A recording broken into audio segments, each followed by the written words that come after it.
बिस्मिल्लाहिर्रहमानिर्रहीम अस्सलाम वालेकुम। कैसे हैं जी आप सब? आई होप आप सब ठीक होंगे। आज की इस वीडियो में मैं आपके लिए ये बहुत ही खूबसूरत सा बहुत ही स्टाइलिश सा नेक का डिज़ाइन लेकर आई हूँ।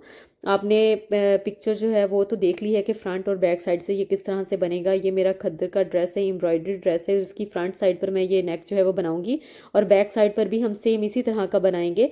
तो वीडियो बहुत ज़्यादा लंबी हो रही थी तो फ्रंट पार्ट जो है वो आज आ रहा है और लेकिन जो सेकंड पार्ट है वो इंशाल्लाह कल 8 बजे आएगा। तो आपने वीडियो को स्किप नहीं करना, वीडियो को एंड तक देखा करें। वीडियो पसंद आए तो प्लीज़ वीडियो को लाइक ज़रूर कीजिएगा। अब यहाँ पर दो बुकरम के पीसेस लिए हैं जिनकी जो लंबाई है ना वो हमने एक की 8 इंचज़ ली है और एक की 6 इंचज़ ली है। यानी कि फ्रंट पार्ट जो है वो 8 इंचज़ का है और जो बैक पार्ट है वो 6 इंचज़ का है और दोनों की जो मेजरमेंट है वो 13.5 इंचज़ जो है वो सेम हमने लेनी है। अब जो फ्रंट पार्ट है सबसे पहले तो हम वो ड्रा करने लगे हैं। तो फ्रंट पार्ट बनाने के लिए सबसे पहले तो बुकरम को हमने फोल्ड कर लिया है और फोल्ड करने के बाद ये मैं लंबाई वाली साइड जो है वहाँ पर 3.5 इंचज़ पर मैंने मार्क कर लिया है और इसकी जो विड्थ वाली साइड है वो भी हम 3.5 इंचज़ पर इस तरह से मार्क कर लेंगे। अब मार्क कर लेने के बाद हमने इनको आपस में इस तरह से पहले डॉट डॉट करके आपस में जॉइन कर दिया और उसके बाद ये हमने एक शेप उसको दे ली है। बहुत ही खूबसूरत सी शेप हमारे पास आ गई है। 1 सेंटीमीटर का गैप छोड़ते हुए हमने 2.5 इंचज़ पर हमने इस तरह से एक जो पॉइंट है वो लगा लेना है। यहाँ पर हमने एक बॉक्स सा बनाना है तो 2.5 इंचज़ का बॉक्स जो है वो इनफ है। याद रहे कि ये जो मैं साइज़ आपको बता रही हूँ ये मीडियम साइज़ के लिए और मीडियम से लार्ज साइज़ के लिए ये परफेक्ट साइज़ है। तो अब यहाँ पर ये देखें हमने इसको इस तरह से ड्रा कर लिया है। अब ये जो आप हम हमने इसके डॉट लगाया था उसको हमने इस तरह से आपस में जॉइंट कर दिया है और ये 1 इंच पर हमने डॉट जो था वो इसकी जो विड्थ वाली साइड थी वो लगाई थी। अब यहाँ पर ऊपर वाली साइड पर हमने 2 इंचज़ पर मार्क किया। आपने साथ साथ मेजरमेंट्स गौर से देखते जाना है। मैंने वीडियो बहुत ही स्लो जो है वो बनाई है। तो 2 इंचज़ पर हमने यहाँ पर ये देखिए यहाँ पर मार्क किया और इसके बाद यहाँ पर हमने रखा और 4 इंचज़ पर दोबारा से मार्क कर दिया और उसके ये देखिए यहाँ पर 4 इंचज़ पर मार्क कर लेने के बाद यहाँ पर जो शोल्डर वाली साइड है वहाँ पर भी हमने 2 इंच पर मार्क कर लिया। अब इन सारे पॉइंट्स को हम आपस में जॉइंट कर लेंगे। ये देखिए इस तरह से। अब ये हो गया हमारा फ्रंट साइड। अब बैक जो पार्ट है ना उसकी बारी है। बैक पार्ट हमने 6 इंचज़ इसकी जो लेंथ वाली साइड थी वो ली थी और जो इसकी विड्थ वाली साइड थी ना वो तो बिल्कुल दोनों की हमने एग्जैक्ट सेम रखी थी 13.5 इंचज़। अब बुकरम हमने नीचे रखी है और मेजरमेंट्स हमने सारी जो है वो साइड्स वाली वैसे ही लेनी है जैसे हमने फ्रंट साइड पर ली थी। ये देखिए यहाँ पर भी मैं सीजर की मदद से इसके पॉइंट लगा रही हूँ ताकि मुझे नीचे से पता चल सके कि कहाँ पर है। यहाँ पर भी एक पॉइंट लगा दिया। अब ये पॉइंट हमारे आ गए। तो अब यहाँ पर नेक वाली साइड की बारी आ गई तो 2 इंच पर मैं नेक जो है वो ड्रा करूंगी और इस तरह से हल्का सा तिरछा करके इसको वहाँ पर ले जाऊंगी। बहुत ज़्यादा डीप नहीं हमने बनाना क्योंकि हम कॉलर जो है वो फ्लैट कॉलर बनाएंगे तो इस वजह से हमने हल्का ही रखना है हाथ।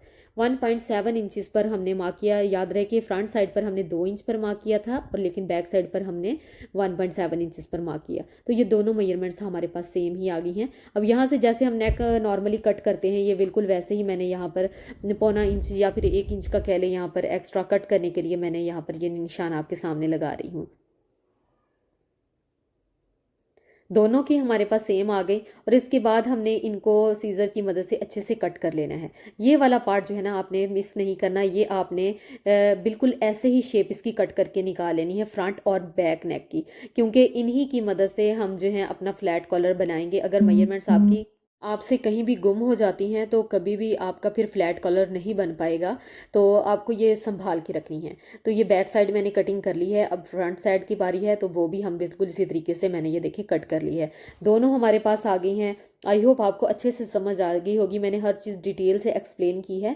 तो ये दोनों चीज़ें हमारे पास आ गई हैं। अब ये जो फ्रंट नेक है ना यहाँ से हम इसको भी कट कर लेंगे। ये देखिए सेंटर से जो हमने 1 सेंटीमीटर का गैप छो 1 सेंटीमीटर से कहने कम, ये हल्का सा बिल्कुल वो भी हमारे फ्लैट कॉलर में ये चला जाएगा, बिल्कुल भी नज़र नहीं आएगा। एक्स्ट्रा फैब्रिक के ऊपर रखते हुए इनको हमने अच्छे से आयरन कर लेना है। ये देखिए ये हमारी फ्रंट आ गई।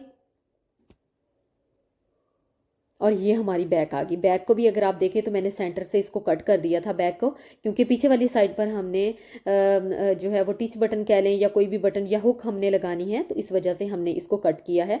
तो मैंने थोड़ा सा कम फासला फैब्रिक में रखा है, लेकिन आप थोड़ा सा ज़्यादा रखिएगा एहतियात के लिए, क्योंकि सेंटर से ये इस तरह से कट होगा और दोनों साइड से फोल्डिंग के लिए भी चाहिए होगा। अब ये फ्रंट साइड जो है उसको हमने क्या किया है कि एक्स्ट्रा हमने कट कर दिया है, और बाकी हमने ये देखे ग्लू स्टिक लगाकर, गम स्टिक लगाकर पहले से हमने इसको अच्छे से सेट करके चिपका लेना है, ताकि जब हम सिलाइयाँ लगाएं तो हमें बार बार इसको सेट ना करना पड़े। इसको इस तरह से गम स्टिक लगा के जब आप आयरन करेंगी ना तो ये बड़े अच्छे से अपनी जगह पर सेट हो जाता है। अब ये हमने फ्रंट साइड पर इसको रखा, अच्छे से सेट करके रख लेना है, और उसके बाद पहले तो ये वाली सिलाई लगा ली हमने, और उसके बाद फिर हम अंदर वाली सिलाइयाँ जैसे हम नॉर्मली नेक को अटैच करते हैं बिल्कुल वैसे ही हमने इसको अटैच कर लेना है। ये देखिए अंदर वाली साइड से भी हमें इसी तरीके से जाना है। चाहे तो पिन आप लगा सकती हैं, या फिर अगर आपको वैसे ही हैंडल करना आता है तो फिर तो मसला ही नहीं है। अगर आप ऊपर वाली सिलाई जैसे मैंने लगाई है वैसे लगा लेती हैं ना, तो फिर भी इजीली नेक जो है वो हैंडल हो जाता है। अब एक्स्ट्रा फैब्रिक हमने कट करके निकाल लेना है। ये देखिए इस तरीके से एक्स्ट्रा फैब्रिक हम कट करके निकाल लेंगे, और जहाँ पर भी डीप कट्स हमने लगाने हैं, जहाँ पर ज़रूरी है डीप कट्स लगाने, वहाँ पर हम डीप कट्स लाजमी लगाएंगे, क्योंकि उनके बगैर हमारे नेक की फोल्डिंग हो ही नहीं सकती। खासकर जो खद्दर का फैब्रिक है ना, उसको तो फिर आपको पता है कि उसके कॉर्नर निकालना थोड़ा सा ट्रिकी होता है, क्योंकि थोड़ा सा ये हार्ड फैब्रिक होता है। सॉफ्ट वाला हो फिर तो मसला ही नहीं है। अब इसके जो कॉर्नर्स हैं वो मैं एक बड़ी सुई की मदद से जो है वो अच्छे से निकाल लूँगी। तो यहाँ पर ये इसकी जो नोक वगैरह है ना, मैं इसकी निकाल के तो फिर आपको इसको आयरन करके अच्छे से फिर दिखाती हूँ। बीच में मुझे भूख लगी थी तो मैं अनार खाकर फिर दोबारा से स्टार्ट हुई। जो ये नेक है देखने में आसान लगता है, लेकिन थोड़ा सा ना इसके स्टेप्स ज़्यादा है। मुश्किल नहीं है बिल्कुल भी, मैं ये नहीं कह रही कि मुश्किल है। अगर आप मेरे इन स्टेप्स को फॉलो करेंगी तो बिल्कुल आपका भी सेम ही बनेगा। अब बैक नेक पर आ जाते हैं। बैक नेक को बनाने के लिए भी आपको याद होगा कि ये हमने कटिंग के दौरान इसको निकाला था। तो अब यहाँ पर हम इसको रखेंगे। इसको रखने के बाद ये वाला पार्ट छोड़ते हुए हमने यानी कि स्टार्ट से लेकर एंड तक हमने 6 इंचेस पर मार्क करना है। ये देखिए यहाँ पर हमने मार्क करना है। ये टोटल ऊपर से लेकर नीचे तक 6 इंचेस बनता है जितनी मैंने कटिंग की। ये देखिए आपको मैं मेजरमेंट्स भी दिखा देती हूँ। अब ये एक्स्ट्रा फैब्रिक लिया है हमने पीछे जो है वो पट्टी बनाने के लिए। तो यहाँ पर हमने इसको अच्छे से पहले तो साइड से फोल्ड कर लेना है, ताकि हम इसकी जब तरपाइयाँ वगैरह करें तो अच्छे से जो है वो हमें बार बार इसको सेट ना करना पड़े। अब उसी फैब्रिक को हमने नीचे रखा है, और शर्ट को मैंने उल्टा रखा है, और जो फैब्रिक मैंने नीचे रखा है उसको मैंने सीधा रखा है। तो इस तरह से हमने इसके बिल्कुल एक पैर की सिलाई लगाते हुए इसको जॉइंट कर देना है। ये एक बेसिकली हमने यहाँ पर कोई भी हुक या फिर टिच बटन लगाना है, क्योंकि हमारा जो फ्रंट से नेक है वो बिल्कुल फ्लैट कॉलर लगेगा, जो कि आपके बिल्कुल गले के साथ लग जाएगा। तो फिर अगर आप ये पीछे से नहीं बनाएंगी ना तो फिर आपका जो सर है वो नहीं गुजरेगा बिल्कुल भी। तो ये पीछे से बनाना ज़रूरी है बहुत। अब इसको इस तरह से सीधा कर लेने के बाद तुरपाई कर लेंगे, हैंड स्टिच कर लेंगे, या फिर आप सिलाइयाँ भी लगा लेंगी तो भी अच्छी लगेगी, कोई मसला नहीं है। अब यहाँ से इसको थोड़ा सा फैब्रिक थोड़ा थोड़ा छोड़ते हुए मैं इसको कट कर लूँगी। बस मैंने ध्यान नहीं दिया, थोड़ा सा फैब्रिक मुझे और ज़्यादा एक्स्ट्रा छोड़ना चाहिए, लेकिन फिर भी कोई मसला नहीं है। अल्हम्दुलिल्लाह गुजारा हमारा हो गया था। अब यहाँ से हमने ये देखें, आप गौर से देखिएगा, यहाँ से लेकर एंड तक हमने इसको सारा जो है वो ग्लू स्टिक की मदद से चिपका लिया है। ये काम आपने पहले ही कर लेना है, आपके काम में बहुत सफाई आएगी। अब ये देखिए यहाँ पर मैं सिलाइयाँ जो है वो टोटल लगा रही हूँ। अब इसको ये देखिए इस तरह से हमने इसको सेट करके बिछाना है। तो सेट करके बिछा के हमने इसकी ये देखिए सिलाइयाँ जो है वो लगा लेनी है। ये पूरा गला मैं आपको बनाना आज नहीं बताऊंगी, मैं आपको फर्स्ट पार्ट दिखा रही हूँ जिसमें जस्ट हम नेक बनाना बता रहे हैं। फ्लैट कलर लगाने का तरीका और दोनों गलों को आपस में जॉइंट करने का तरीका जो है वो इंशाल्लाह कल वीडियो 8 बजे आएगी। तो आपने मेरे साथ कनेक्ट रहना है, वीडियो को स्किप मत किया करें, वरना आपका ड्रेस जो है वो ख़राब हो जाएगा और फिर आप मुझे बोलेंगे कि आपने सही बताया नहीं है या आपने सही गाइड नहीं किया। चीज़ें जो होती हैं वो छोटे छोटे पॉइंट्स पर समझने वाली होती हैं। तो वीडियो को स्किप मत किया करें। वीडियो अगर पसंद आती है तो हमारी हौसला अफजाई के लिए वीडियो को लाइक भी ज़रूर किया करें। प्यारा सा कमेंट करके जब बताती हैं तो यकीन करें बहुत अच्छा लगता है, बहुत खुशी होती है। और मुझे लाजमी बताइएगा कि आप दुनिया के किस कोने से मेरी वीडियोस देख रहे हैं, ताकि मुझे भी तो पता चले कि मेरी वीडियोस आप कहाँ बैठे बैठे देख रहे हैं। मुझे भी तो पता चले ना कि मेरे देखने वाले, मुझे प्यार करने वाले कहाँ से हैं। तो यहाँ पर ये देख लें कि हमने इसको जो कॉर्नर वगैरह हैं सेट कर लिए हैं, इसको अच्छे से आयरन कर लिया। ये हमारा बैक पार्ट आ गया और जो सेकंड पार्ट है इंशाल्लाह कल आएगा।